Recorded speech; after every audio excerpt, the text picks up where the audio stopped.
Yun, so good day mga kalapatids, no, mga ka-El Toro Probiotics. No, so dahil dalawa yung binigay sa atin ni Idol El Toro mga kalapatids na probiotics mga kalapatids ay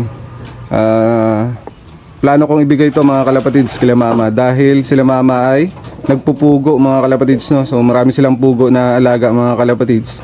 So sabi ng stepfather ko kung pwede daw niyang subukan. So sabi ko bakit hindi mga kalapatids, no. So dalawa naman yung ibinigay ni Idol El Toro Probiotics. So eto, so ibibigay din natin siya. Share your blessing lang mga kalapatids, no. At lalo na magulang ko yun mga kalapatids, no. So ito, papatry natin sa kanya yung El Toro Probiotics mga kalapatids. Let's go.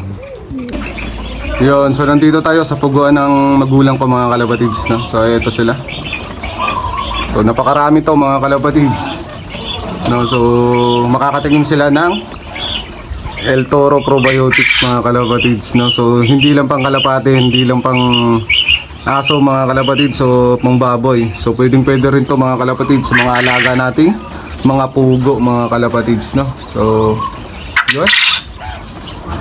So mamaya magpapainom na yung stepfather ko mga kalapatids. So sabi ko bigyan niyo na lang nito mga kalapatids, no. Yun, so tatak El Toro na rin sila mga kalapatids, no.